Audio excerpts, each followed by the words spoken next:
నమస్కారం అండి. నా పేరు శ్రీదేవి. మాది తిరుపతి అండి. నేను ఒక విద్యా సంస్థలో ప్రైవేట్ విద్యా సంస్థలో వర్క్ చేస్తూ ఉన్నాను.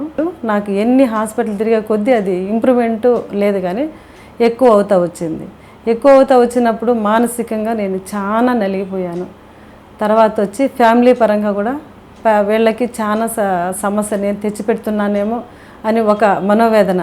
సోషల్లో మనం మంచి హెల్పర్గా ఉన్నటువంటి ఆవిడికి ఇలా ఉందా అన్నది కొంచెం పక్కకు తప్పుకోవడము, కొంచెం హేళనగా చూడడము, అవన్నీ అయితే చాలా మానసికంగా నేను ఎదుర్కొన్నాను.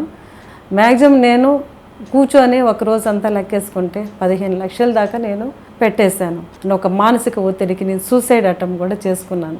మా నాన్నగారు తను ఒక ఛానల్లో చూశారంట, మనకి యూట్యూబ్ ఛానల్లో ఓపెన్ చేసే ముందుకి శ్రీ భాస్కర కేరళ్ ఆయుర్వేదిక్ హాస్పిటల్ నేమ్ వచ్చింది.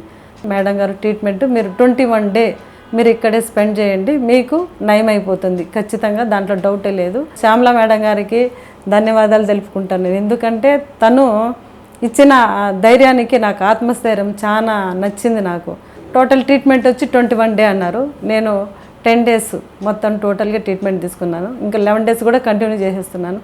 నాకైతే మాత్రము నిజంగా దేవుడు నాకు జన్మనిచ్చినాడు, తల్లి జన్మనిచ్చిన నాకు పునర్జన్మ అనేది నాకు శ్యామల మేడం గారే నాకు పెట్టారు. శ్యామల మేడం గారికి, టీం మెంబర్స్కి ఈ చాలా ధన్యవాదాలు తెలుపుకుంటున్నాను. ఇదే విధంగా ఎంతమంది సోరియాసిస్తో బాధపడుతున్నారో, లక్షలు దారిపోసుకుంటున్నారో, టైం వేస్ట్ చేసుకోకుండా, డబ్బులు వేస్ట్ చేసుకోకుండా మీరు కూడా వచ్చి ఒక్కసారి విజిట్ చేయండి, ట్రీట్మెంట్ తీసేసుకోండి. దాంట్లో మాత్రము ఏం డౌట్ లేదు.